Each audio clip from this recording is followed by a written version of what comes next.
l'audience céleste qui a décidé de votre destin. Spinoza révèle enfin la vérité. Fermez les yeux un instant. Imaginez une salle vide, pas de trône doré, pas d'ange avec des parchemins notant vos péchés, pas de balance cosmique pesant vos vertus contre vos fautes. Juste le silence assourdissant de la nature opérant ses lois immuables. Et si je vous disais que tout ce que vous avez cru sur le jugement divin était une illusion soigneusement construite? Et si la vérité était infiniment plus perturbante et plus libératrice à la fois? Avant de continuer, j'ai une question pour vous. Vous aimez les histoires qui changent complètement votre perspective sur la vie? Les récits qui déchirent le voile de l'illusion et vous montrent la réalité nue? Si c'est le cas, ne partez surtout pas sans vous abonner à cette chaîne. Croyez-moi, vous ne voulez pas manquer ce qui vient ensuite. Et pendant que vous y êtes, dites-moi dans les commentaires de quel pays vous regardez cette vidéo et quelle heure il est chez vous en ce moment. Je suis curieux de savoir où cette histoire va résonner dans le monde. Et si vous regardez sur votre téléphone portable, faites-moi une immense faveur. Appuyez sur ce petit bouton « J'aime » maintenant. Pourquoi ? Parce que cela aide énormément à faire découvrir cette histoire à plus de personnes. L'algorithme fonctionne de manière mystérieuse, mais un simple geste de votre part peut permettre à des milliers d'autres âmes de découvrir cette vérité qui a changé ma propre vie. Baruch Spinoza. Ce nom vous dit peut-être quelque chose. Peut-être l'avez-vous entendu dans un cours de philosophie que vous avez à moitié dormi. Peut-être avez-vous vu son portrait quelque part, avec ses yeux profonds et son expression sereine qui semble contenir un secret universel. Mais connaissez-vous vraiment son histoire? Connaissez-vous le prix qu'il a payé pour révéler la vérité qui va bouleverser votre compréhension de l'existence? Cette vérité lui a coûté sa communauté, sa famille, presque sa vie.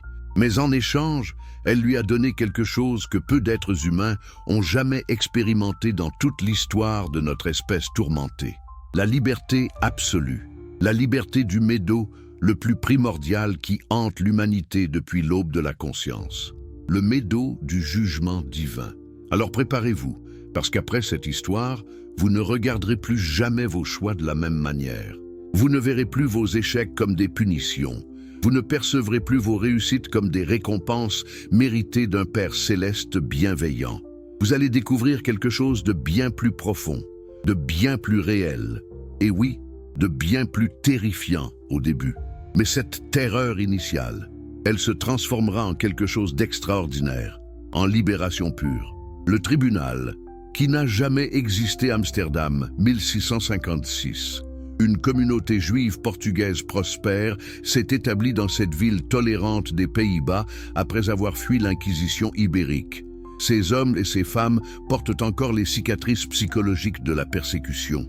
Leurs grands-parents ont été forcés de se convertir au christianisme ou de fuir. Certains ont été brûlés vifs pour avoir refusé de renier leur foi. D'autres ont vécu des décennies en tant que maranes, juifs secrets pratiquant leur religion dans des caves obscures, toujours à un souffle d'être découverts et exécutés. Dans ce contexte de trauma collectif et de reconstruction identitaire fragile, imaginez la scène. Un jeune homme de 23 ans se tient devant les anciens de la synagogue, Baruch Spinoza, brillant étudiant du Talmud, fils d'un marchand respecté, promis à un avenir lumineux au sein de la communauté. Mais quelque chose ne va pas. Quelque chose dans ses yeux trahit une rébellion intérieure qui ne peut plus être contenue. Les accusations sont graves, gravissimes. On dit qu'il a exprimé des doutes sur l'immortalité de l'âme, qu'il a remis en question l'origine divine de la Torah, qu'il a suggéré que les anges n'existent pas, qu'il a osé dire que Dieu pourrait ne pas être une entité personnelle avec des intentions et des jugements. Pouvez-vous imaginer l'horreur de ces accusations pour une communauté qui a tout sacrifié pour préserver ses croyances exactes? Mais attendez, avant de juger ces anciens trop sévèrement, mettez-vous à leur place un instant. Ces hommes ont vu leurs propres parents torturés pour leur foi. Ils ont reconstruit une communauté à partir de fragments brisés. Ils ont créé une île de tradition juive au milieu d'un océan chrétien. Et maintenant, ce jeune homme brillant mais dangereux menace de tout détruire de l'intérieur. Que feriez-vous à leur place? Que feriez-vous vraiment?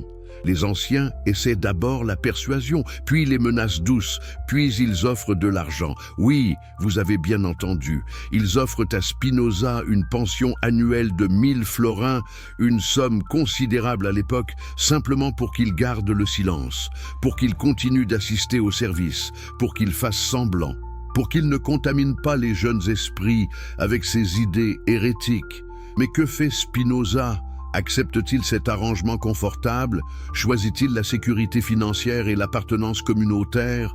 Non, il refuse, catégoriquement. Pourquoi? Parce qu'il a vu quelque chose que ses yeux ne peuvent désormais plus ignorer. Une vérité si évidente, si lumineuse, si absolument certaine qu'il préférerait mourir plutôt que de la trahir par son silence. Et quelle est cette vérité?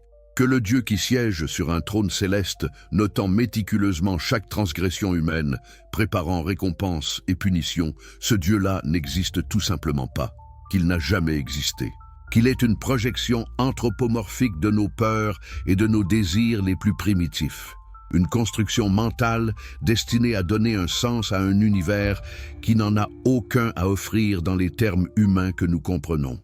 Pouvez-vous imaginer ce moment? Ce moment où vous réalisez que tout ce qu'on vous a enseigné depuis l'enfance est fondamentalement faux, que tous ces rituels, ces prières, ces sacrifices, ces peurs nocturnes d'un jugement à venir, tout cela repose sur une incompréhension fondamentale de la nature de la réalité. Comment réagiriez-vous? Vous accrocheriez-vous à vos anciennes croyances par confort?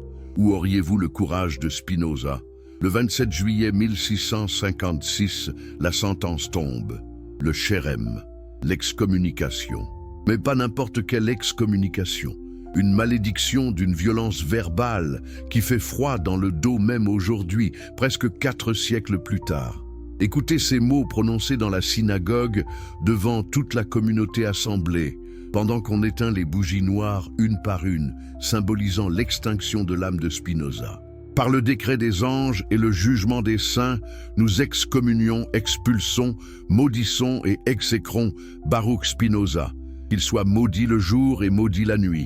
Qu'il soit maudit quand il se couche et maudit quand il se lève. Maudit quand il sort et maudit quand il rentre. Que Dieu ne lui pardonne jamais. Que la colère et le déplaisir de Dieu brûlent désormais contre cet homme et amènent sur lui toutes les malédictions écrites dans le livre de la loi. Que son nom soit effacé de sous les cieux. Personne ne doit communiquer avec lui oralement ou par écrit. Personne ne doit lui rendre aucun service. Personne ne doit demeurer sous le même toit que lui. Personne ne doit se tenir à moins de 4 coudées de lui. Et personne ne doit lire quoi que ce soit composé ou écrit par lui. Imaginez être Baruch Spinoza ce jour-là. Vous avez 23 ans. Votre mère est morte quand vous étiez enfant. Votre père vient de mourir il y a 2 ans. Votre belle-mère vous hait. Vos frères et sœurs vous tournent le dos. Et maintenant, la seule famille qui vous restait, votre communauté religieuse, vous maudit avec une férocité qui semble vouloir vous effacer de l'existence même. Vous êtes seul, complètement seul. Dans un monde du XVIIe siècle où l'isolement social équivaut pratiquement à une sentence de mort, que ressentiriez-vous? La peur, le regret, l'envie de vous agenouiller et de supplier le pardon? Beaucoup l'auraient fait, beaucoup se seraient rétractés, auraient dit que c'était une erreur de jeunesse, auraient promis de ne plus jamais remettre en question les enseignements sacrés. Mais pas Spinoza. Vous savez ce qu'il fait? Il quitte la synagogue la tête haute. Il change son prénom hébreu Baruch en sa version latine Benedictus. Il loue une petite chambre dans un quartier chrétien d'Amsterdam et il commence à écrire. Mais l'histoire ne s'arrête pas là. Quelques années plus tard, alors que Spinoza marche dans les rues d'Amsterdam le soir, un fanatique religieux l'attaque avec un couteau. L'homme essaie de le tuer, littéralement, pour avoir blasphémé contre Dieu. Le couteau déchire le manteau de Spinoza, manquant de peu sa chair. Spinoza survit. Et vous savez ce qu'il fait ensuite? Il garde ce manteau déchiré. Il le porte pendant des années, comme un rappel constant du prix que coûte la vérité, comme une médaille d'honneur philosophique. Maintenant, posez-vous cette question. Que croyait exactement Spinoza qui valait la peine de risquer sa vie? Quelle vérité était si précieuse qu'il a préféré l'isolement total, la pauvreté, la menace constante de violence, plutôt que de la renier? C'est ici que l'histoire devient vraiment fascinante. Parce que ce que Spinoza a découvert n'était pas simplement une théorie philosophique abstraite, c'était une reconfiguration complète de la réalité, un nouveau système d'exploitation pour l'esprit humain. De Sive Natura, le dieu qui est tout Spinoza s'installe dans sa petite chambre. Il gagne sa vie en polissant des lentilles optiques, un métier dangereux qui finira par détruire ses poumons à cause de la poussière de verre. Mais pendant ses heures libres, il fait quelque chose d'extraordinaire. Il reconstruit la métaphysique, entièrement, depuis les fondations. Il commence par une question simple, mais dévastatrice. Qu'est-ce qui existe vraiment? Pas ce qui semble exister, pas ce que les traditions religieuses affirment exister. Mais qu'est-ce qui doit nécessairement exister pour que quoi que ce soit d'autre puisse exister? Et sa réponse bouleverse 2000 ans de théologie monothéiste d'un seul coup. Il dit qu'il n'existe qu'une seule substance, une seule chose fondamentale, une seule réalité sous-jacente à tout ce qui apparaît. Et cette substance, il l'appelle Deus Sive Natura, Dieu ou la nature. Pas Dieu et la nature, pas Dieu créant la nature, mais Dieu identique à la nature, Dieu étant la nature étant Dieu. Une équation explosive qui détruit instantanément la séparation entre créateur et création, qui définit le judaïsme, le christianisme et l'islam. Attendez, allez-vous dire, comment est-ce possible? Comment Dieu peut-il être identique à la nature? Dieu n'est-il pas censé être au-dessus de la nature, transcendant, séparé, saint? Et c'est exactement là que Spinoza vous arrête. Il dit que toute cette idée de transcendance divine est une erreur fondamentale, une projection de notre propre finitude sur l'infini. Nous imaginons Dieu comme un super-humain parce que nous ne pouvons pas concevoir l'infini autrement qu'en exagérant nos propres qualités. Mais réfléchissez un instant, vraiment. Si Dieu est infini, absolument infini, alors peut-il y avoir quoi que ce soit en dehors de lui? Si quelque chose existait en dehors de Dieu, Dieu serait limité par cette chose extérieure. Il ne serait donc pas véritablement infini. Vous voyez le problème logique? L'infinité de Dieu exige qu'il soit tout, absolument tout. Chaque atome, chaque pensée, chaque galaxie, chaque instant. Tout est en Dieu, tout est Dieu. Il n'y a rien d'autre. Cela signifie que vous, en ce moment, lisant ou écoutant ces mots, vous n'êtes pas séparés de Dieu. Vous n'êtes pas une création isolée, regardant vers le haut en espérant l'approbation divine.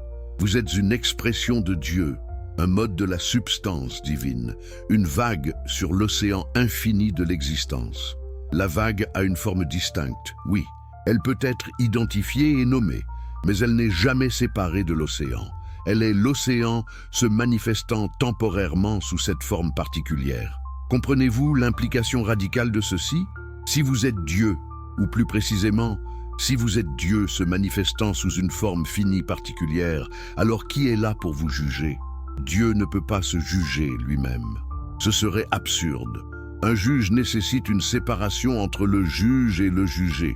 Mais dans le système spinoziste, cette séparation n'existe pas. Il n'y a qu'une substance s'exprimant à travers d'innombrables modes. Imaginez l'impact de cette réalisation. Toute votre vie, vous avez peut-être vécu avec l'image d'un Dieu au ciel, observant vos actions, notant vos erreurs, préparant soit la récompense, soit la punition. Cette image génère de l'anxiété, elle génère de la culpabilité, elle génère le besoin constant de se surveiller, de se censurer, de se conformer à des règles perçues comme venant d'en haut. Elle crée une fracture dans votre psyché entre ce que vous êtes naturellement et ce que vous pensez devoir être pour plaire à cette entité extérieure.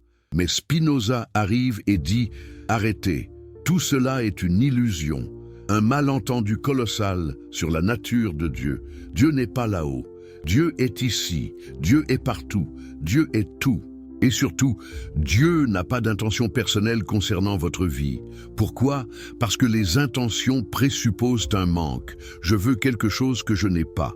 Mais Dieu, étant absolument infini et parfait, ne manque de rien. Il ne désire rien. Il ne préfère pas un état à un autre. Il est simplement ce qu'il est, se déployant selon sa propre nécessité interne. Attendez, pourriez-vous objecter? Si Dieu ne se soucie pas de nous, si Dieu n'a pas d'intention pour nos vies, alors la vie n'a-t-elle pas perdu tout son sens? N'est-ce pas déprimant? N'est-ce pas du nihilisme pur? Et c'est ici que Spinoza vous surprend à nouveau. Il dit que c'est exactement le contraire, que c'est précisément cette compréhension qui libère le véritable sens, le véritable but, la véritable joie. Comment? Parce que tant que vous croyez que le sens de votre vie vient d'une source extérieure, d'un jugement divin, d'une récompense future, vous êtes aliéné de votre propre puissance. Vous vivez pour plaire à un autre. Vous évaluez vos actions selon des critères externes. Vous êtes fondamentalement divisé, essayant toujours de réconcilier votre nature réelle avec une image imposée de ce que vous devriez être. Mais quand vous comprenez que vous êtes une expression de Dieu, que votre nature la plus profonde est divine, alors le sens émerge de l'intérieur. Votre but devient de réaliser pleinement votre propre nature, de maximiser votre puissance d'exister, de vous épanouir selon votre essence particulière. Ce n'est pas du narcissisme, c'est de la fidélité ontologique. C'est être ce que vous êtes réellement plutôt que ce qu'une autorité extérieure imaginaire prétend que vous devriez être. Spinoza travaille sur ces idées pendant des années dans sa petite chambre. Il écrit tout dans un style géométrique, à la manière d'Euclide. Définition, axiome, proposition, démonstration, comme s'il construisait une cathédrale mathématique de la réalité. Son œuvre majeure, l'éthique, ne sera publiée qu'après sa mort. Pourquoi? Parce qu'il sait qu'elle est trop dangereuse, trop radicale, que sa publication de son vivant entraînerait non seulement son ostracisation sociale, mais probablement son emprisonnement ou pire. Et pourtant, malgré cette prudence, sa réputation se répand. Les intellectuels européens commencent à parler de ce juif mystérieux d'Amsterdam qui a développé une nouvelle philosophie étrange et fascinante. Certains le visitent. Ils trouvent un homme simple, vivant modestement, polissant ses lentilles, mais dont les yeux brillent d'une clarté inhabituelle. Un homme qui a l'air d'avoir résolu quelque chose, d'avoir percé un secret que d'autres cherchent désespérément. Quel est ce secret? C'est que la liberté ne vient pas de l'obéissance à des lois externes. Elle vient de la compréhension des lois internes de votre propre nature et de la nature de toute réalité. C'est que la joie n'est pas une récompense accordée par un juge extérieur pour bonne conduite. Elle est l'affect naturel qui accompagne l'augmentation de votre puissance d'agir. C'est que la sagesse n'est pas l'accumulation de dogmes religieux. Elle est la vision claire de comment toutes choses sont nécessairement ce qu'elles sont. Et le tribunal céleste, il n'a jamais existé. Il n'y a pas d'audience céleste décidant de votre destin. Il y a seulement la nécessité causale de la nature se déployant à travers vous et à travers toute chose. Vous n'êtes pas un accusé attendant un verdict. Vous êtes un participant actif dans le processus éternel de Dieu, se réalisant à travers des formes infinies. La mort du libre arbitre et la naissance de la vraie liberté. Maintenant, Spinoza ne s'arrête pas à la fusion de Dieu et de la nature. Cette fusion n'est que le début. Elle déclenche une cascade de conséquences philosophiques qui vont secouer encore plus profondément les fondations de la pensée occidentale. Et la première de ces conséquences est peut-être la plus difficile à accepter. C'est l'élimination complète de ce que nous appelons le libre arbitre. Attendez. Avant de fermer cette vidéo en pensant que cela ne peut pas être vrai, que vous ressentez clairement votre liberté de choisir à chaque instant, écoutez l'argument. Vraiment, écoutez. Parce que Spinoza n'est pas un déterministe vulgaire affirmant que vous êtes un robot. Son analyse est infiniment plus subtile et paradoxalement infiniment plus libératrice. Voici le raisonnement. Si Dieu est la seule substance et que tout le reste n'existe qu'en Dieu et est conçu par Dieu, alors tout ce qui arrive découle nécessairement de la nature divine. Rien ne peut être autrement qu'il n'est. Pourquoi? Parce que Dieu agit uniquement selon sa propre nature. Il n'a pas de volonté libre au sens où nous comprenons ce terme. Il n'est pas confronté à des possibilités entre lesquelles il choisit. Il est ce qu'il est, et tout découle de cela avec nécessité absolue. Pensez à un triangle. Un triangle, par sa nature même, doit avoir 3 côtés, et ses angles intérieurs doivent totaliser 180 degrés. Ce n'est pas que le triangle choisit d'avoir ses propriétés. Ces propriétés découlent nécessairement de ce qu'est un triangle. De même, tout ce qui arrive dans l'univers découle nécessairement de la nature de Dieu. Il ne pouvait pas en être autrement. Maintenant, vous êtes un mode fini de la substance divine. Vous existez en Dieu et êtes conçu par Dieu. Donc toutes vos actions, toutes vos pensées, toutes vos émotions découlent nécessairement de la chaîne causale dont vous faites partie. Quand vous pensez que vous choisissez librement entre le café et le thé ce matin, cette prétendue libre décision était en réalité déterminée par une infinité de causes antérieures, vos papilles gustatives formées par la génétique, vos expériences passées avec ces boissons, votre état physiologique ce matin-là, les influences culturelles qui ont façonné vos préférences, l'ensemble de l'histoire de l'univers convergeant vers ce moment où votre main se tend vers la tasse de café. Ressentez-vous la résistance monter en vous? C'est normal. L'idée que nous ne sommes pas libres de choisir heurte quelque chose de profond dans notre expérience subjective. Nous sentons que nous délibérons. Nous sentons que nous pesons les options. Nous sentons que nous décidons. Comment Spinoza peut-il nier cette expérience vécue? Voici sa réponse brillante. Nous nous croyons libres uniquement parce que nous sommes conscients de nos désirs, mais ignorants des causes qui déterminent ces désirs. Imaginez une pierre qui tombe. Si cette pierre avait conscience d'elle-même, elle penserait qu'elle choisit de tomber. Elle sentirait le désir de tomber et, ignorante de la gravité, se croirait libre dans sa chute. C'est exactement notre situation. Nous sentons nos désirs, nos inclinations, nos décisions, mais nous ne voyons pas les milliers de fils causaux qui les produisent nécessairement. Alors, si nous ne sommes pas libres, si tout est déterminé, ne sommes-nous que des marionnettes?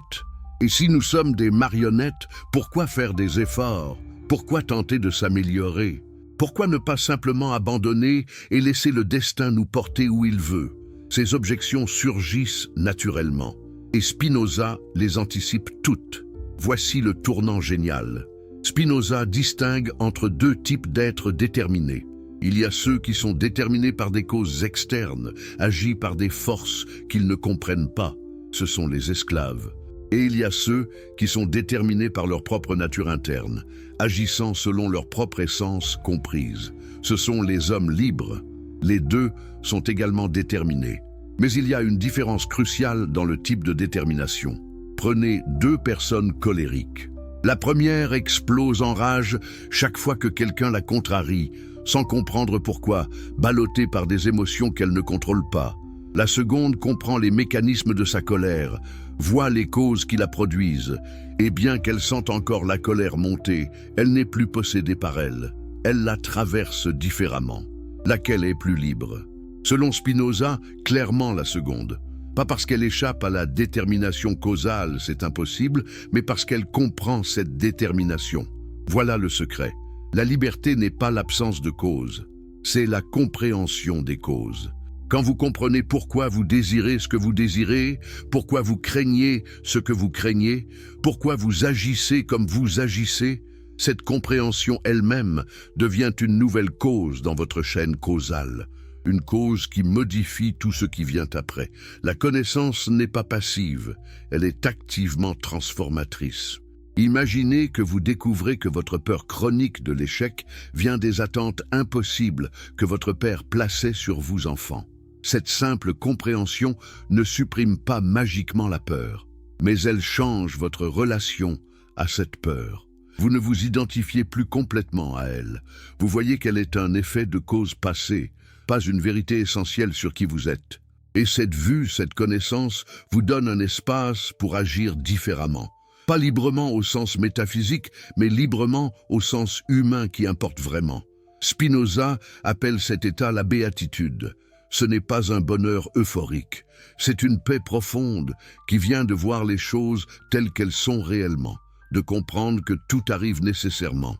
que rien ne pourrait être différent, que le regret est irrationnel car il présuppose qu'un passé différent était possible, que la culpabilité est un tourment inutile car vous ne pouviez pas agir autrement que vous ne l'avez fait, étant donné ce que vous étiez à ce moment-là. Cela semble-t-il froid, amoral, désespérant? C'est l'opposé. Spinoza affirme que c'est la seule base pour une éthique vraiment humaine et compatible avec la réalité. Tant que vous croyez au libre arbitre, vous êtes piégé dans un cycle sans fin de jugement, de honte, de fierté mal placée, d'attentes irréalistes.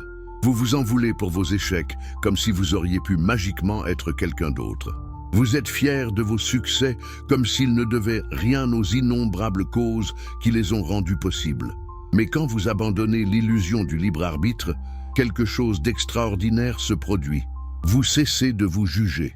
Vous cessez de juger les autres avec cette dureté moralisatrice. Vous commencez à voir les gens comme des systèmes causaux complexes, produits par leurs gènes, leurs expériences, leurs circonstances. Cela ne signifie pas que vous excusez tout comportement. Cela signifie que vous répondez à comportements nuisibles avec intelligence et compassion plutôt qu'avec indignation vertueuse. Si quelqu'un vous blesse, vous reconnaissez que son action découle nécessairement de ce qu'il est, qui découle nécessairement de toute son histoire. Vous pouvez toujours vous protéger. Vous pouvez toujours établir des limites. Vous pouvez toujours demander justice ou réparation, mais vous n'avez pas besoin de haïr. Vous n'avez pas besoin de cette brûlure toxique de la haine qui empoisonne le haïsseur plus que le haï. Parce que vous voyez que tout est nécessaire, vous pouvez répondre avec sagesse stratégique plutôt qu'avec vengeance émotionnelle. Et votre propre vie, quand vous acceptez que vous ne pouviez pas être différent de ce que vous étiez, un poids énorme se lève. Tous ces regrets que vous portez. Toutes ces décisions que vous rejouez mentalement en vous disant « si seulement j'avais choisi autrement ». Toute cette énergie gaspillée à vous torturer pour un passé qui ne pouvait pas être différent. Cette énergie peut maintenant être redirigée vers la compréhension, vers l'apprentissage, vers la modification des causes qui opèrent en vous maintenant pour créer un futur différent. Parce que voilà le paradoxe magnifique. Même si tout est déterminé, même si vous ne pourriez pas avoir agi autrement hier, vous pouvez devenir quelqu'un de différent demain. Pas par un acte de volonté libre magique, mais par l'intégration de nouvelles connaissances, de nouvelles compréhensions, de nouvelles causes dans le système complexe que vous êtes. Le déterminisme spinoziste n'est pas une prison. C'est une description de comment le changement réel se produit. Par la transformation des causes, pas par leur transcendance impossible. Spinoza vit tout cela dans sa propre existence. Exilé de sa communauté, il pourrait se voir comme une victime. Il pourrait passer sa vie à ruminer l'injustice de son excommunication. Mais il ne le fait pas. Il voit que les rabbins ne pouvaient pas agir autrement, étant donné leur peur, leur trauma collectif, leur responsabilité perçue. Il voit que lui-même ne pouvait pas se taire, étant donné la vérité qu'il avait aperçue. Tout était nécessaire. Donc il accepte, non avec résignation amère, mais avec compréhension sereine. Et cette acceptation le libère pour écrire, penser, vivre pleinement dans son exil devenu laboratoire philosophique. Alors maintenant, je vous pose la question. Qu'est-ce qui vous retient? Quels fantômes de libre arbitre hantent encore votre esprit, vous rendant esclave de la culpabilité, du regret, de la fierté mal dirigée? Quelle liberté pourrait s'ouvrir si vous abandonniez ces fantômes et embrassiez la nécessité de tout ce qui est, non pas comme défaite, mais comme libération dans et par la compréhension? Cette question vous travaillera. Elle devrait, parce qu'elle ne demande pas une réponse intellectuelle simple, elle demande une transformation de votre expérience entière de la vie. Et cette transformation, selon Spinoza, est le chemin vers la seule béatitude réelle possible pour un être fini comme vous et moi. Une béatitude qui ne dépend pas de récompenses externes ou de grâce divine, mais qui émerge naturellement de la compréhension vraie. Le conatus, la force vitale qui vous définit. Nous avons parlé de comment Spinoza a détruit l'illusion du libre arbitre, de comment il a fusionné Dieu et la nature en une seule substance. Mais maintenant, nous devons aborder quelque chose de plus profond encore, quelque chose qui touche au cœur même de votre existence à chaque instant de votre vie. Quelque chose qui explique pourquoi vous êtes ici, pourquoi vous luttez, pourquoi vous persistez même quand tout semble s'effondrer autour de vous. Mais avant de plonger dans cette partie cruciale de l'histoire, j'ai besoin de savoir quelque chose. Est-ce que cette histoire vous captive jusqu'à présent? Est-ce que vous sentez que quelque chose de fondamental se déplace dans votre compréhension de la réalité? Si c'est le cas, ne partez pas sans vous abonner à cette chaîne. Ces récits qui transforment la perspective, qui déchirent les voiles de l'illusion, nous en avons beaucoup d'autres à partager. Et dites-moi dans les commentaires, de quel pays regardez-vous ceci? Quelle heure est-il chez vous en ce moment? Je veux voir jusqu'où cette vérité spinoziste voyage dans le monde. Et une dernière chose. Si vous êtes sur votre téléphone portable en ce moment, faites-moi une immense faveur. Appuyez sur ce bouton « J'aime ». Pourquoi? Parce que chaque interaction aide l'algorithme à propulser cette histoire vers d'autres âmes qui en ont besoin. Vous ne savez jamais qui pourrait voir cette vidéo grâce à votre simple geste et avoir sa vie transformée par ses idées. Votre pouce peut littéralement changer la trajectoire de la vie de quelqu'un aujourd'hui. Maintenant, revenons à Amsterdam dans les années 1660. Spinoza a été excommunié. Il vit seul. Il passe ses journées à polir des lentilles, respirant la poussière de verre qui détruit lentement ses poumons. Ses nuits sont consacrées à l'écriture. Et dans cette solitude forcée, il découvre quelque chose d'extraordinaire. Un principe si fondamental qu'il sous-tend toute existence, de la pierre la plus simple au philosophe le plus complexe. Il l'appelle le conatus. Qu'est-ce que le conatus? En latin, conatus signifie effort, impulsion, tendance. Mais pour Spinoza, c'est bien plus qu'un simple mot. C'est la loi la plus fondamentale de l'existence. Écoutez cette proposition de son éthique. Chaque chose, autant qu'il est en elle, s'efforce de persévérer dans son être. Chaque chose, pas seulement les êtres vivants, pas seulement les êtres conscients. Chaque chose, la pierre persévère dans sa solidité, la plante persévère dans sa croissance, l'animal persévère dans sa recherche de nourriture. Et vous, vous persévérez dans votre être à chaque instant, même quand vous n'en êtes pas conscient. Mais qu'est-ce que cela signifie vraiment, persévérer dans son être? Pensez-y un moment. En ce moment même, votre cœur bat, vos poumons respirent, votre système immunitaire combat des millions de pathogènes, vos cellules se réparent et se régénèrent. Vous n'y pensez pas. Vous ne choisissez pas consciemment de faire tout cela. C'est automatique. C'est votre conatus à l'œuvre, votre effort fondamental pour continuer d'exister, pour maintenir l'intégrité de votre être contre toutes les forces qui voudraient le dissoudre. Mais le conatus ne se limite pas à la survie biologique brute, il s'étend à tout votre être, y compris votre dimension psychologique et sociale. Pourquoi cherchez-vous la reconnaissance? C'est votre conatus cherchant à affirmer son être dans le regard des autres. Pourquoi fuyez-vous l'humiliation? Parce que l'humiliation diminue votre être, réduit votre puissance d'exister et d'agir.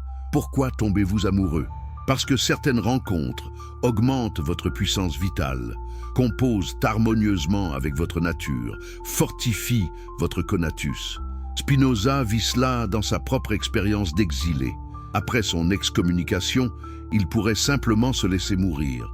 Socialement, il est mort, sa communauté l'a effacé, mais son conatus ne le permet pas.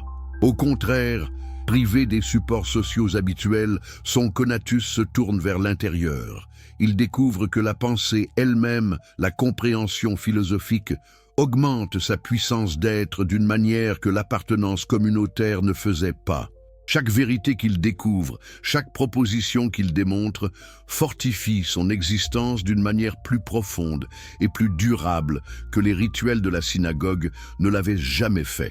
Maintenant, voici où cela devient fascinant.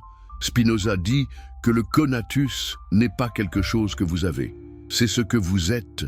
Votre essence actuelle est identique à votre conatus. Vous n'êtes rien d'autre que cet effort pour persévérer et vous affirmer. Tout ce que vous appelez votre personnalité, vos désirs, vos peurs, vos ambitions, tout cela n'est que des expressions différentes de ce conatus fondamental cherchant à se maintenir et à s'étendre dans un environnement qui le supporte ou le contrarie. Pensez aux implications. Si votre essence est votre conatus, alors le bien et le mal ne sont pas des catégories morales absolues imposées d'en haut. Ils sont relatifs à votre conatus. Le bien est ce qui augmente votre puissance d'agir. Le mal est ce qui la diminue. C'est aussi simple et aussi radical que cela. Pas de commandement divin, pas de loi morale transcendante. Juste une éthique naturelle qui découle de la logique même de l'existence. Attendez, pourriez-vous objecter? Si chacun définit le bien comme ce qui augmente sa propre puissance, n'avons-nous pas la recette pour le chaos total, pour la guerre de tous contre tous? Si mon conatus me pousse à prendre ce qui est à vous pour augmenter ma puissance et que votre conatus résiste, comment sortir de ce conflit permanent? Et c'est ici que le génie de Spinoza brille. Il ne nie pas le conflit, il le reconnaît pleinement. Le monde est effectivement un champ de bataille de conatus en interaction. Votre effort pour persévérer rencontre mon effort pour persévérer. Parfois, ces efforts s'harmonisent, parfois ils se heurtent. C'est la nature de la réalité finie. Mais voici la clé. Tous les conatus ne sont pas égaux. Il y a des conatus faibles, gouvernés par des passions aveugles et des idées confuses. Et il y a des conatus forts, guidés par la raison et la compréhension claire. Le conatus faible est réactif. Il est ballotté par les circonstances externes. Quelqu'un vous insulte, vous explosez de colère. Vous voyez quelque chose que quelqu'un d'autre possède. Vous êtes consumé d'envie. Vous imaginez un futur malheur. Vous êtes paralysé par l'anxiété. Chacune de ces passions diminue réellement votre puissance, même quand vous pensez qu'elle la sert. La colère vous rend prévisible et manipulable. L'envie vous distrait de développer vos propres capacités. L'anxiété vous paralyse quand vous devriez agir.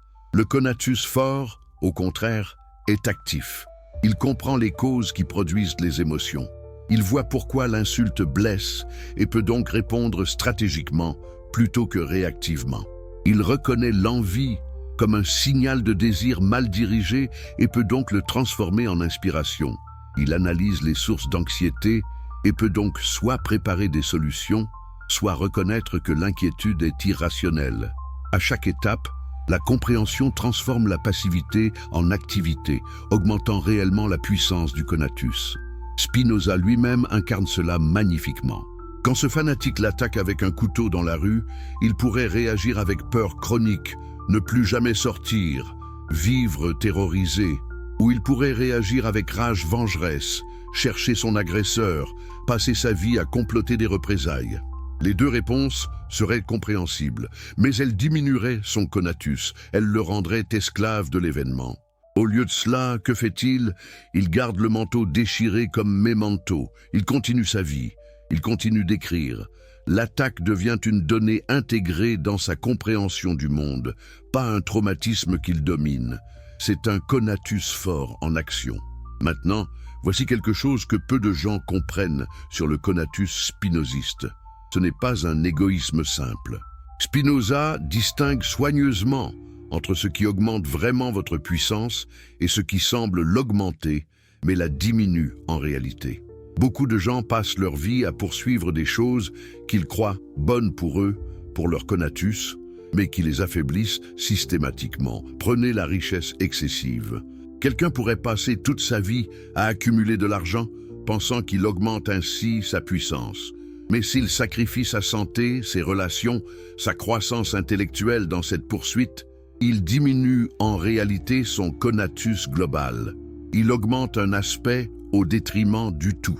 Il devient déséquilibré, fragile, dépendant d'une seule source de puissance qui peut être retirée à tout moment. C'est un conatus mal compris et mal dirigé. Ou prenez la vengeance. Quelqu'un vous fait du tort. Votre conatus réagit en voulant infliger du tort en retour, pensant restaurer son équilibre. Mais la poursuite de la vengeance vous consume. Elle oriente toute votre énergie vers l'autre personne. Elle fait de vous un satellite de votre ennemi. Même si vous réussissez votre vengeance, qu'avez-vous gagné? Vous avez passé des mois ou des années à diminuer votre propre vie pour diminuer la vie de quelqu'un d'autre. Le résultat net est négatif pour votre conatus. Un conatus vraiment fort aurait compris cela et dirigé son énergie ailleurs. Spinoza apprend ses leçons dans sa chair. Après son excommunication, il aurait pu passer le reste de sa vie à argumenter avec les rabbins, à essayer de prouver qu'il avait raison et qu'ils avaient tort, à chercher la réhabilitation ou la vengeance intellectuelle. Cela aurait été compréhensible, mais cela aurait été une dispersion de son conatus. Au lieu de cela, il se détourne simplement. Il investit son énergie dans la construction de quelque chose de nouveau, de positif, d'affirmant. Son système philosophique devient son œuvre, l'expression maximale de son conatus. Et 4 siècles plus tard, nous parlons encore de lui, alors que les noms de ceux qui l'ont excommunié sont largement oubliés. Qui avait le conatus le plus fort, finalement? Mais il y a encore une dimension du conatus que nous devons explorer. Spinoza dit que votre conatus n'est pas isolé. Il existe toujours en relation avec d'autres conatus, et ces relations sont cruciales. Certaines compositions de conatus augmentent mutuellement les puissances impliquées, d'autres les diminuent. Et votre tâche, si vous voulez vivre bien, est d'apprendre à distinguer les unes des autres. Pensez à une amitié véritable. Vous et votre ami, vous vous rencontrez, et quelque chose de magique se produit. Vous vous stimulez mutuellement intellectuellement. Vous vous soutenez émotionnellement. Vous vous inspirez à devenir de meilleures versions de vous-même. Après une conversation avec cette personne, vous vous sentez plus vivant, plus capable, plus réel. C'est une composition harmonieuse de conatus. Vos efforts pour persévérer dans l'être s'harmonisent et se renforcent mutuellement. C'est ce que Spinoza appellerait une bonne rencontre. Maintenant, pensez à une relation toxique. Vous et l'autre personne, vous vous rencontrez et quelque chose de destructeur se produit. Vous vous rabaissez mutuellement. Vous vous drainez émotionnellement. Vous vous inspirez à devenir de pires versions de vous-même. Après une interaction avec cette personne, vous vous sentez diminué, épuisé, moins réel. C'est une composition disharmonieuse de conatus. Vos efforts pour persévérer entrent en conflit direct. C'est une mauvaise rencontre. Et voici l'insight crucial. Vous ne pouvez pas toujours contrôler qui vous rencontrez, mais vous pouvez apprendre à reconnaître rapidement quelles rencontres augmentent votre puissance et lesquelles la diminuent. Et vous pouvez organiser votre vie pour maximiser les premières et minimiser les secondes. Ce n'est pas de l'égoïsme, c'est de la sagesse spinoziste fondamentale. Vous prenez soin de votre conatus parce que c'est tout ce que vous avez. C'est votre vie même. Spinoza vit dans une époque de violence religieuse constante. Les catholiques et les protestants se massacrent à travers l'Europe. Les juifs sont persécutés partout. Les philosophes qui disent les mauvaises choses sont emprisonnés, torturés, tués. Dans ce contexte, il doit être extraordinairement prudent sur qui il fréquente, à qui il montre ses écrits, qui il laisse entrer dans son cercle intime. Ce n'est pas de la paranoïa, c'est la reconnaissance rationnelle que certaines rencontres pourraient littéralement détruire son conatus, mettre fin à son existence physique. Donc, il crée un petit cercle d'amis et de correspondants soigneusement sélectionnés. Des gens qui partagent son amour de la vérité, son courage intellectuel, sa capacité à penser l'impensable. Avec eux, il peut être totalement lui-même. Avec eux, son conatus s'épanouit. Ces relations deviennent une source de joie profonde dans sa vie autrement austère. Parce qu'elles sont des compositions véritablement harmonieuses, où la compréhension mutuelle augmente la puissance de tous les participants. Maintenant, réfléchissez à votre propre vie un instant. Quelles sont les rencontres qui augmentent vraiment votre puissance? Pas celles qui vous flattent ou vous divertissent nécessairement, mais celles qui vous rendent plus capable, plus lucide, plus vivant. Et quelles sont les rencontres qui la diminuent? Pas nécessairement celles qui sont difficiles ou challengeantes, mais celles qui vous laissent constamment vidés, confus, moins vous-même. Si vous êtes honnête dans cette évaluation, vous pourriez découvrir que vous passez beaucoup trop de temps dans des compositions disharmonieuses et pas assez dans des harmonieuses. Le conatus explique aussi quelque chose de profondément mystérieux. Pourquoi certaines choses vous affectent si intensément alors qu'elles laissent d'autres indifférents? C'est parce que votre conatus particulier, avec sa configuration unique, façonnée par votre génétique et votre histoire, résonne différemment avec différents stimuli. Une musique qui me transporte peut vous laisser froid. Une idée qui vous électrifie peut me sembler banale. Ce n'est pas que l'un de nous a raison et l'autre tort, c'est que nos conatus sont différemment constitués. Cette compréhension devrait générer une tolérance profonde. Si vous comprenez que les gens sont mus par leur conatus particulier, cherchant chacun à persévérer selon leur nature unique, vous cessez d'exiger qu'ils soient comme vous. Vous cessez de projeter vos propres valeurs comme universelles. Vous reconnaissez la multiplicité légitime des façons d'être. Bien sûr, cela ne signifie pas un relativisme total. Spinoza n'était pas un relativiste. Certains conatus sont objectivement plus forts, plus rationnels, plus harmonieusement composés que d'autres, mais cette hiérarchie émerge de la nature même des choses, pas d'un jugement moral externe. Et puis, il y a la question de la mort. Si votre essence est votre conatus, votre effort pour persévérer dans l'être, que se passe-t-il quand cet effort échoue finalement? Quand votre corps ne peut plus se maintenir? Quand votre conatus est vaincu par les forces de décomposition? C'est ici que Spinoza dit quelque chose de vraiment étonnant. Il dit que l'homme libre ne pense à rien moins qu'à la mort, et sa sagesse est une méditation non de la mort, mais de la vie. Pourquoi? Parce que penser constamment à la mort diminue votre conatus, ici et maintenant. Cela oriente votre énergie vers le négatif, vers l'absence, vers ce qui va détruire votre être, plutôt que vers ce qui peut l'augmenter maintenant. La conscience de la mortalité est utile pour vous rappeler l'urgence, pour vous motiver à ne pas gaspiller vos jours finis. Mais l'obsession de la mort est paralysante. Elle fait de vous un mort vivant, existant à peine, trop effrayé pour vraiment affirmer votre être de peur de sa perte future. Spinoza sait qu'il va mourir jeune.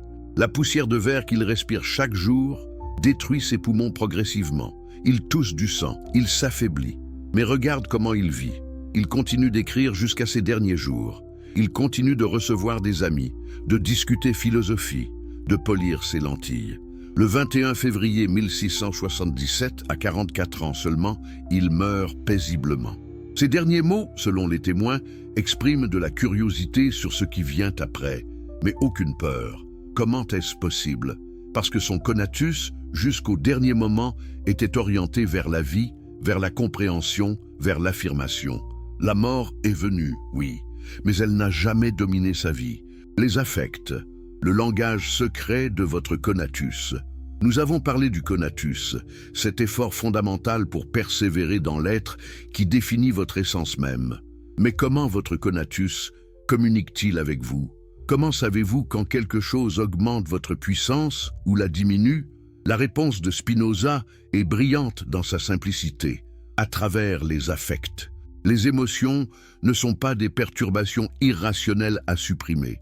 Elles sont des indicateurs précis de ce qui arrive à votre conatus à chaque instant.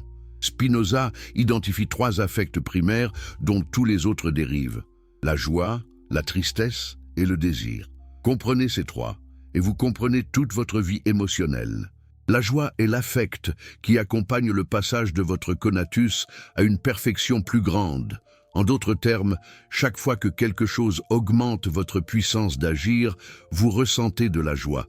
Ce n'est pas un choix, ce n'est pas une interprétation, c'est une réaction automatique de votre être enregistrant son propre renforcement. La tristesse, inversement, est l'affect qui accompagne le passage à une perfection moindre. Chaque fois que quelque chose diminue votre puissance d'agir, vous ressentez de la tristesse. Encore une fois, ce n'est pas volontaire. C'est votre conatus enregistrant son propre affaiblissement.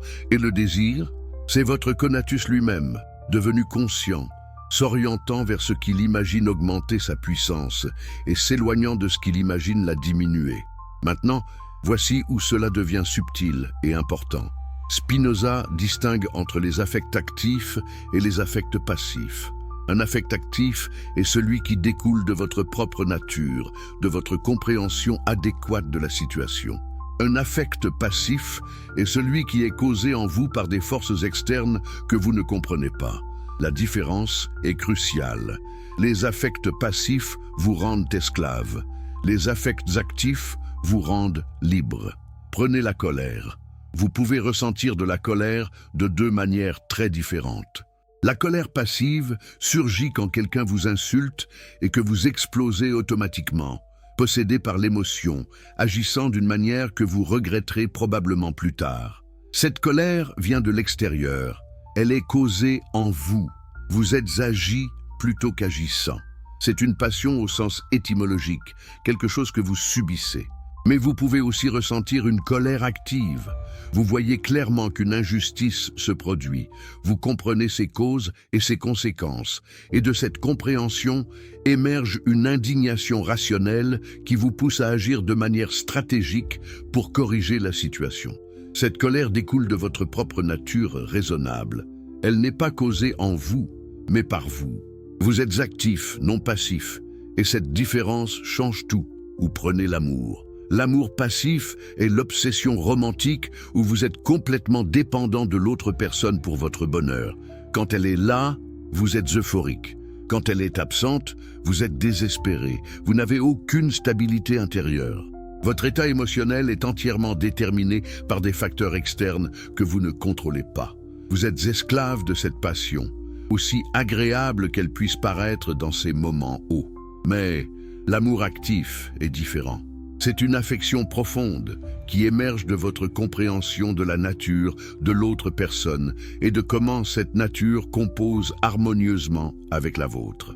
Vous appréciez sa présence, oui, mais vous n'êtes pas détruit par son absence. Votre amour découle de votre propre capacité à comprendre et apprécier, pas d'une dépendance désespérée. C'est un amour qui augmente votre puissance plutôt que de créer une vulnérabilité douloureuse. Spinoza lui-même expérimente ces distinctions. Après son excommunication, il pourrait tomber dans une tristesse passive, une dépression paralysante causée par le rejet de sa communauté. Et peut-être qu'il y a des moments difficiles. Il serait humain, mais il transforme cette tristesse potentielle en quelque chose d'actif. Il comprend pourquoi l'excommunication était nécessaire pour les rabbins. Il voit comment son propre tempérament et ses convictions rendaient le conflit inévitable. Et de cette compréhension émerge non pas de la tristesse passive, mais une acceptation sereine, peut-être même une certaine satisfaction d'avoir eu le courage de ses convictions. Maintenant, imaginez si vous pouviez faire cela avec tous vos affects. Imaginez si, chaque fois qu'une émotion surgit, vous pouviez poser et demander « Cet affect est-il actif ou passif? Est-il causé en moi par des forces externes que je ne comprends pas ou découle-t-il de ma propre nature et de ma compréhension claire ?» Cette simple question transformerait votre vie émotionnelle parce qu'elle introduirait un espace entre le stimulus et la réponse. Un espace où la liberté devient possible. Spinoza va encore plus loin, il crée une véritable taxonomie des émotions, montrant comment des dizaines d'affects différents ne sont que des variations des trois affects primaires dans différentes circonstances. L'envie, par exemple, n'est que de la tristesse à la contemplation du bonheur d'autrui. La pitié est de la tristesse à la contemplation du malheur d'autrui.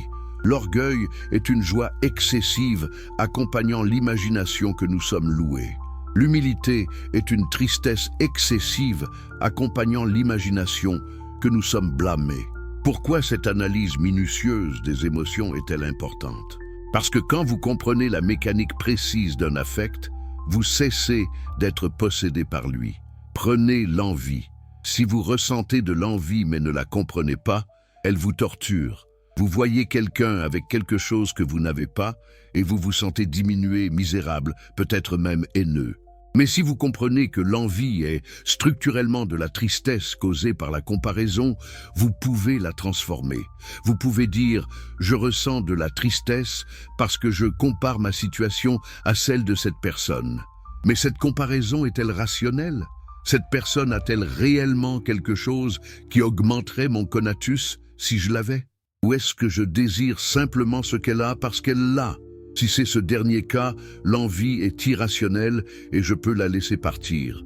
Si c'est le premier cas, alors je peux transformer l'envie en motivation. Cette personne me montre ce qui est possible et je peux maintenant diriger mon énergie vers l'obtenir pour moi-même plutôt que vers le ressentiment. Voyez-vous la transformation? Vous passez d'un affect passif qui vous diminue, l'envie, à un affect actif qui vous augmente, l'aspiration motivée. L'énergie émotionnelle est la même, mais sa direction et ses effets sont radicalement différents. Et ce changement se produit par la compréhension, toujours par la compréhension. C'est le leitmotiv constant de Spinoza. La connaissance vraie transforme tout. Mais peut-être que l'affect le plus intéressant que Spinoza analyse est ce qu'il appelle l'hilaritas. C'est difficile à traduire. Ce n'est pas exactement l'hilarité ou la gaieté.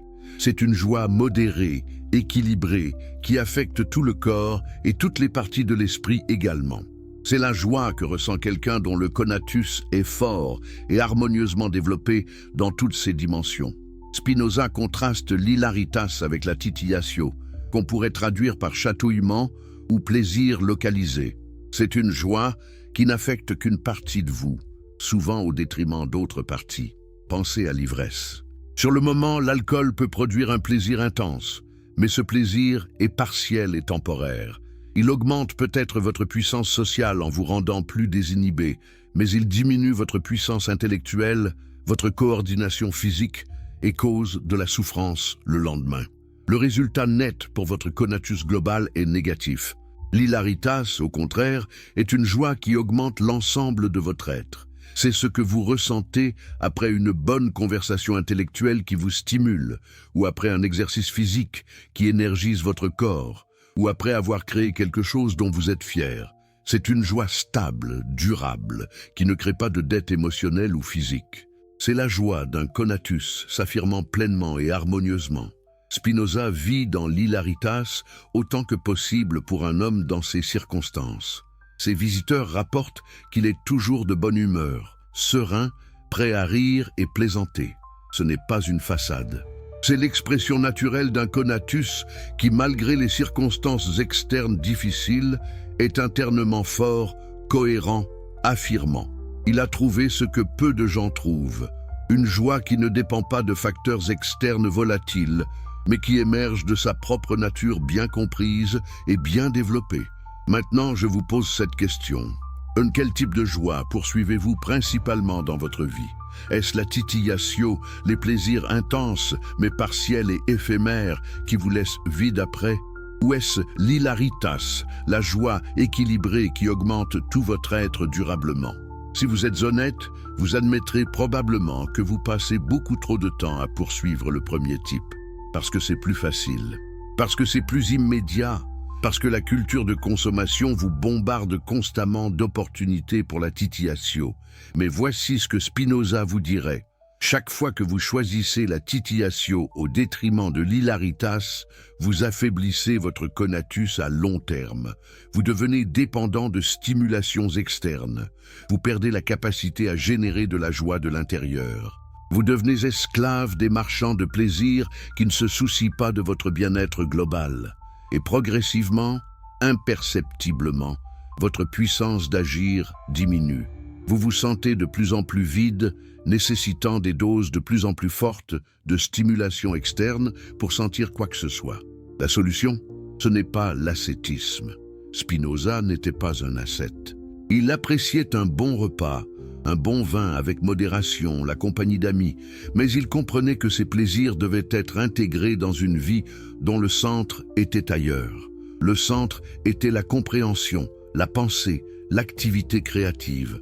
Les plaisirs étaient des accompagnements, pas le but, et cette hiérarchie faisait toute la différence.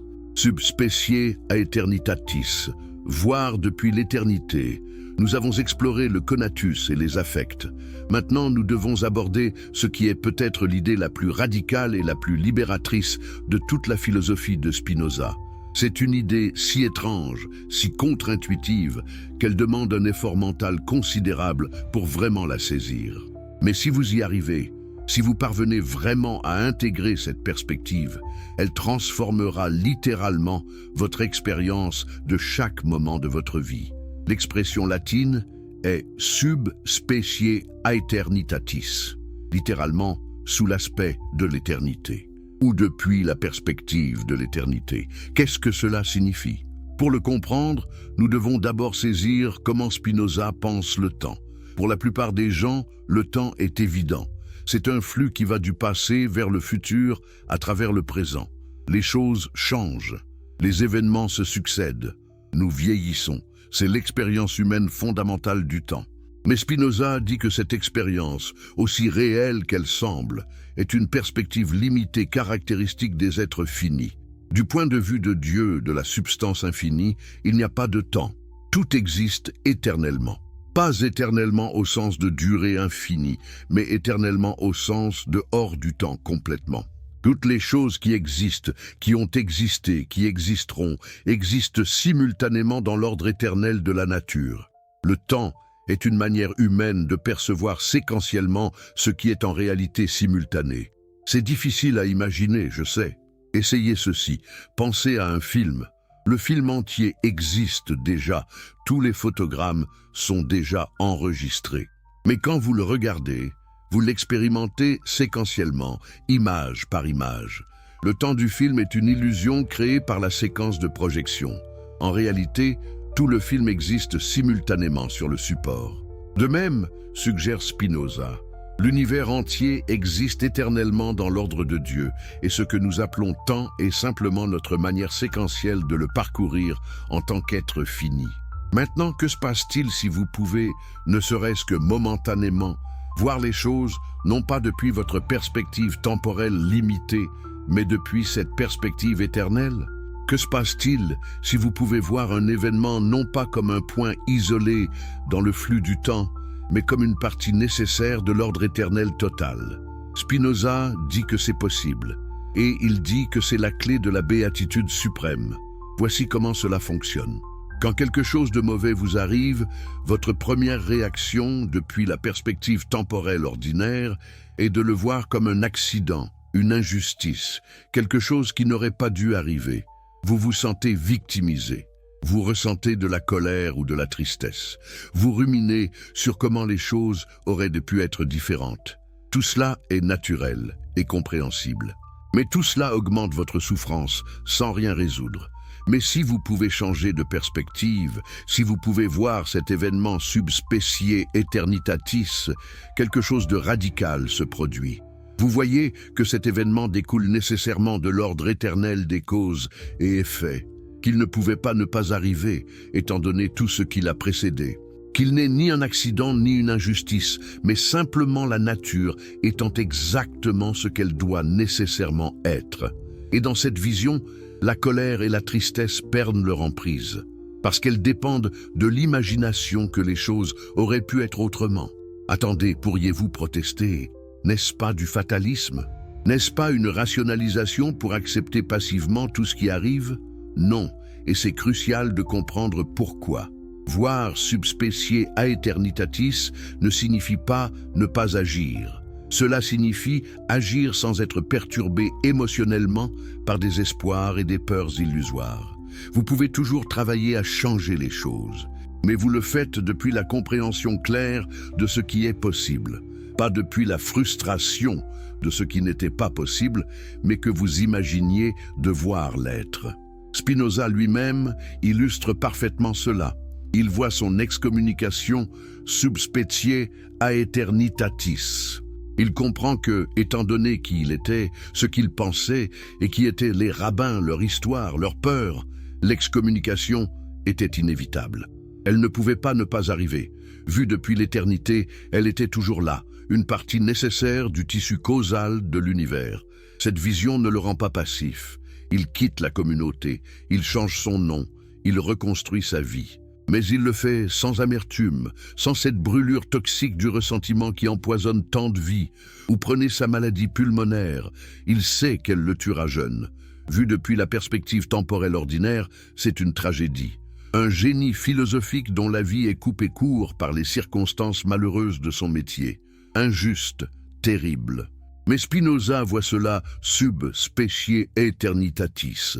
Sa mort prématurée à 44 ans fait partie de l'ordre éternel des choses.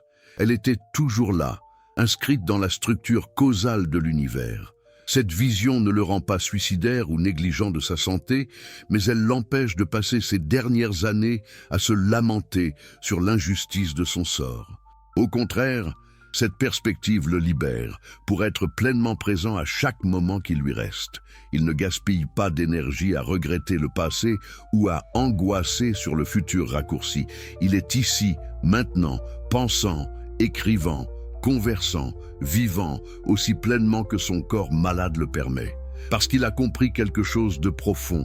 La qualité de votre existence ne se mesure pas en durée, mais en intensité de présence et de compréhension. Maintenant, voici quelque chose d'étrange, mais vrai. Spinoza dit que voir les choses sub specie aeternitatis n'est pas juste une technique psychologique pour se sentir mieux. C'est littéralement voir les choses comme elles sont vraiment. La perspective temporelle ordinaire est l'illusion. La perspective éternelle est la vérité. Quand vous voyez un événement depuis l'éternité, vous voyez sa vraie nature comme un mode nécessaire de la substance divine. Quand vous le voyez depuis le temps, vous voyez une distorsion causée par votre finitude. Cela a une implication stupéfiante. Spinoza a dit que dans la mesure où votre esprit conçoit les choses sub specie aeternitatis, dans cette même mesure, votre esprit participe à l'éternité. Vous n'êtes plus seulement une créature temporelle destinée à disparaître. Une partie de vous, la partie qui comprend les vérités éternelles, est elle-même éternelle, pas immortelle au sens d'une âme qui survit à la mort corporelle. Spinoza rejette cette idée comme superstitieuse, mais éternelle au sens de participant à l'ordre intemporel de la vérité. Pensez-y comme ceci. Quand vous comprenez vraiment une vérité mathématique, disons le théorème de Pythagore, cette compréhension n'existe pas dans le temps. Le théorème de Pythagore n'a pas commencé à être vrai quand Pythagore l'a découvert. Il était vrai de toute éternité. Et votre compréhension actuelle de ce théorème participe à cette vérité éternelle. En cet instant de compréhension, vous transcendez votre existence temporelle et touchez quelque chose d'éternel. Maintenant, étendez cela. Quand vous comprenez la nécessité éternelle de toute chose, quand vous voyez comment tout découle nécessairement de la nature de Dieu, quand vous saisissez l'ordre éternel des causes et effets, votre esprit s'identifie avec la perspective divine elle-même. Vous voyez comme Dieu voit, vous pensez les pensées de Dieu. Et dans cette identification, vous atteignez ce que Spinoza appelle l'amor intellectualis Dei, l'amour intellectuel de Dieu. Qu'est-ce que l'amour intellectuel de Dieu? Ce n'est pas un sentiment dévotionnel. Ce n'est pas l'amour d'une créature pour son créateur séparé. C'est quelque chose de beaucoup plus étrange et plus profond. C'est la joie qui accompagne la compréhension de Dieu, c'est-à-dire de la nature. Et puisque vous êtes vous-même une partie de Dieu, c'est en réalité Dieu s'aimant lui-même à travers votre esprit. L'amour intellectuel que vous ressentez pour Dieu est identique à l'amour que Dieu a pour lui-même. C'est le même amour, vu depuis deux perspectives différentes. Je sais que cela semble abstrait, peut-être même mystique, mais Spinoza insiste que c'est rigoureusement rationnel. Laissez-moi essayer de le rendre concret.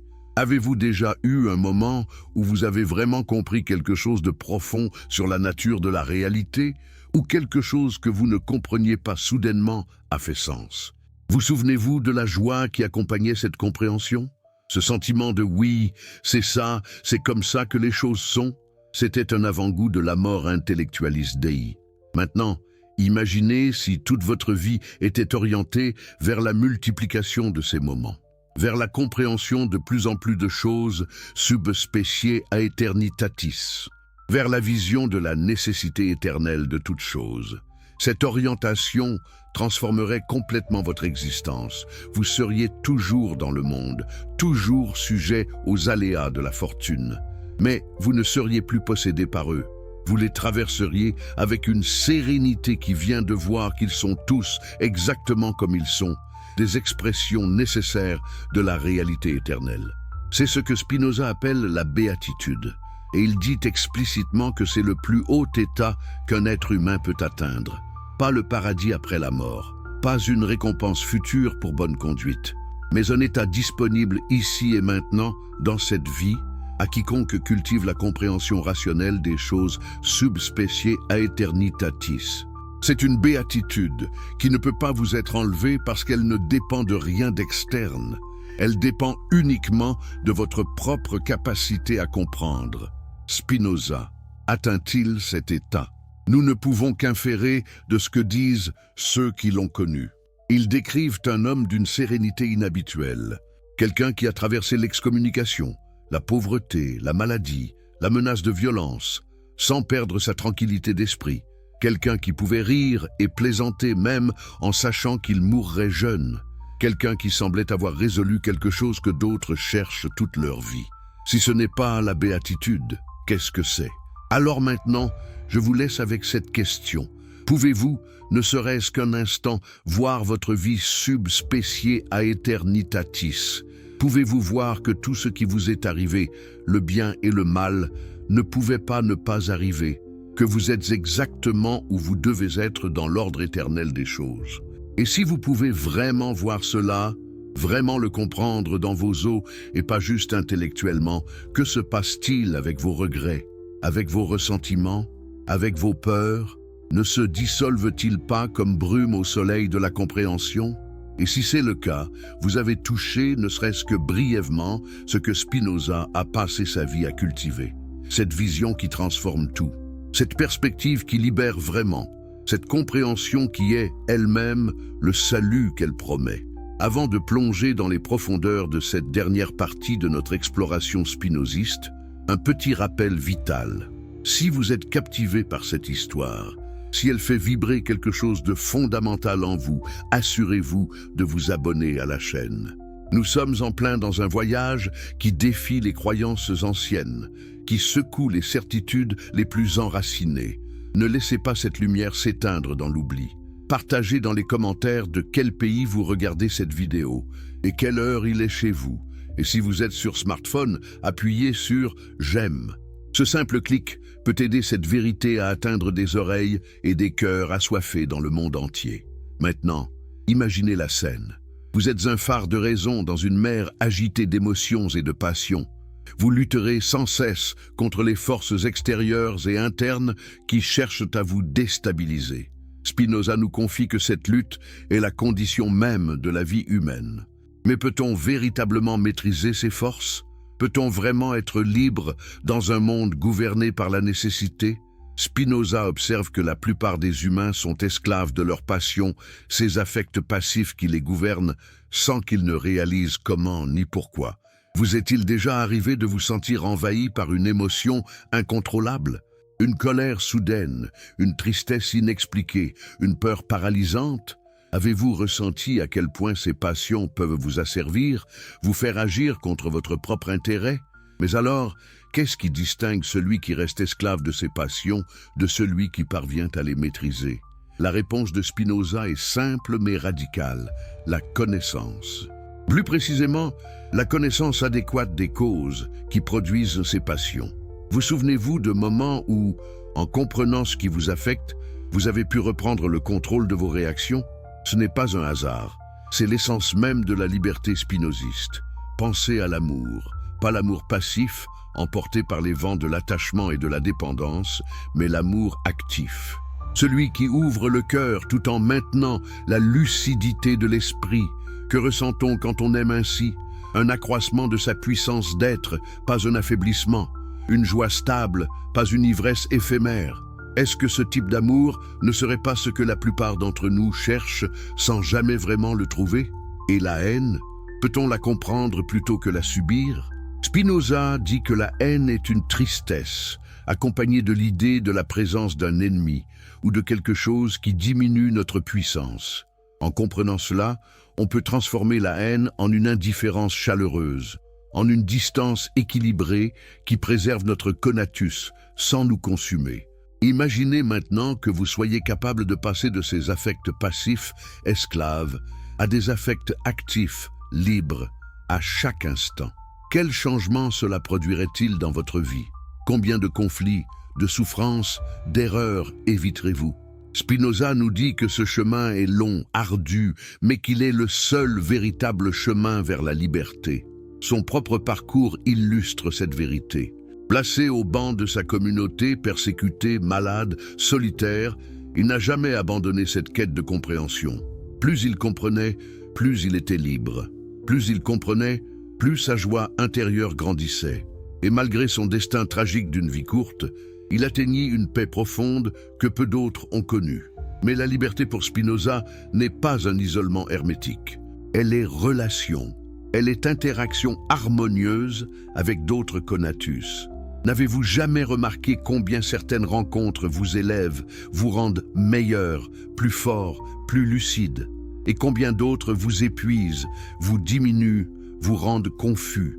Spinoza nous invite à choisir soigneusement avec qui nous composons, car ces compositions affectent directement la puissance de notre conatus. Dans cette lumière, comment envisager la communauté, l'amitié, l'amour? Peut-on réellement vivre seul, ou le conatus humain a-t-il une dimension sociale nécessaire? Spinoza répond que notre nature rationnelle nous pousse à rechercher d'autres êtres raisonnables avec lesquels composer une vie collective harmonieuse. Sans cette composition, notre conatus s'affaiblit. Avec elle, il s'épanouit. Mais attention, toutes les compositions ne sont pas bonnes. Certaines relations sont toxiques, nous entraînant vers la tristesse et la faiblesse. Avez-vous identifié dans votre vie des relations qui vous tirent vers le bas, qui drainent votre énergie, qui vous empêchent d'être true vous-même? Spinoza vous inviterait à revoir ces relations à la lumière du conatus. Augmente-t-elle ma puissance d'exister ou la diminue-t-elle? Cela évoque une question cruciale.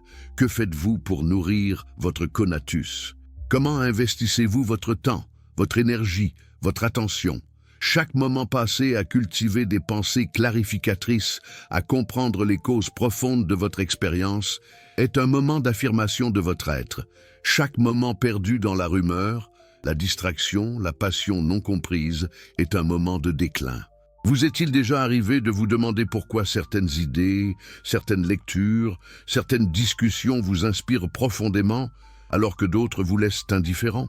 Le secret réside souvent dans la capacité à composer harmonieusement avec votre conatus unique. Êtes-vous conscient des conatus que vous alimentez? Pouvez-vous reconnaître quand une idée nourrit votre puissance plutôt que l'amoindrir? En poursuivant cette réflexion, Spinoza introduit la notion difficile mais fondamentale du subspecie aeternitatis.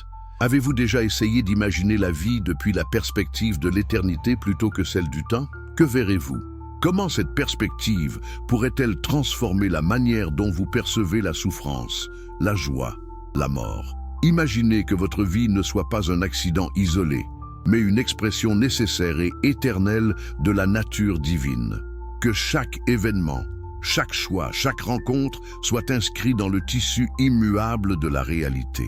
Ne serait-ce pas terrifiant, penserez-vous? Ou plus encore, libérateur?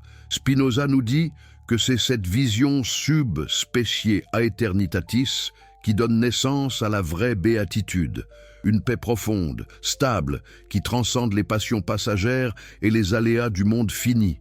Avez-vous jamais expérimenté un moment de calme absolu au cœur d'une tempête? Ce genre de paix, c'est cela. Mais cette béatitude n'est pas réservée aux élus, aux mystiques ou aux philosophes géniaux.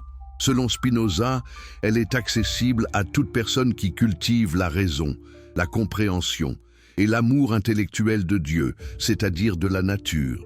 Êtes-vous prêt à entreprendre ce voyage? Êtes-vous prêt à voir votre vie autrement? Pour toujours? Regardez autour de vous. Le monde est en perpétuel changement, rempli de conflits, d'injustices, de tragédies. Mais il est aussi rempli de beauté, d'harmonie cachée, de possibilités infinies. Spinoza nous encourage à embrasser cette dualité, à voir le monde tel qu'il est, subspecie aeternitatis, pour ne pas être esclave des illusions du temps. Et finalement, que signifie pour vous personnellement cette philosophie? Si les dieux n'existent pas comme juges personnels, si la liberté n'est pas un choix magique, mais une connaissance profonde, si la béatitude est une conséquence naturelle de la compréhension, alors quel sera votre prochain pas? Quelle idée choisirez-vous de cultiver? Quelle passion choisirez-vous d'affirmer? Cette histoire touche à sa fin. Mais votre propre histoire, votre quête de sens, votre lutte pour la liberté intérieure est loin d'être terminée. Souvenez-vous, il n'y a pas de tribunal céleste. Il n'y a que vous, votre conatus, votre conscience et la nature infinie à travers laquelle vous existiez éternellement. Que déciderez-vous aujourd'hui?